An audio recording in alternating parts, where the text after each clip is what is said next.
David Livingstone is a key figure in the history of the exploration of Africa. Livingstone was born on March 19, 1813, in Blantyre, Scotland. As a boy, he developed a passion for the natural sciences, while at the same time receiving a very religious upbringing. In 1840, he graduated from medical school and was ordained as a missionary. He departed for Africa 1 month later with the intent of spreading the word of Christ among the natives. He arrived in Cape Town, South Africa in 1841. In subsequent years, he traveled to the area now known as Botswana, though at the time it was mostly unexplored territory. It was a perilous journey. In 1844, Livingstone was attacked by a lion, causing permanent damage to his arm. Perhaps more painful to him than his wounds, Livingstone was distraught over his failure as a missionary, since the locals refused to embrace Christianity. Livingstone understood that it wasn't possible to spread Christian values without first improving the living conditions of indigenous peoples. According to Livingstone, it would be necessary to increase business contacts between Africa and Europe to achieve his purpose.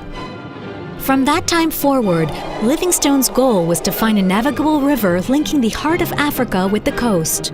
In 1851, Livingstone was the first white man to reach the top of the Zambezi River. Following the course of the river, he discovered a magnificent falls, which he named Victoria in honor of the Queen of England.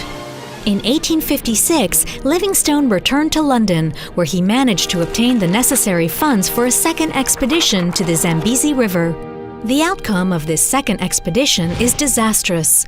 Almost all of the members in Livingstone's party die of malaria or other diseases. Livingstone also discovers that the Zambezi River is in fact not navigable at all due to the large amount of rapids and waterfalls. Despite this failure, Livingstone refused to give up. In 1864, he went back to London and was able to organize a third expedition. This time, the goal was to search for the headwaters of the Nile River. This latest expedition, however, was never completed. Livingstone vanished. Another British explorer, Henry Morton Stanley, was sent in 1869 to find him. He does indeed find him 2 years later on the shores of Lake Tanganyika.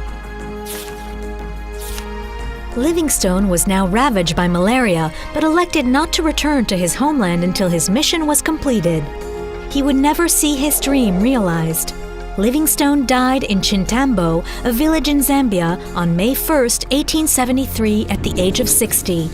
Henry Morton Stanley would continue Livingstone's search for the source of the Nile.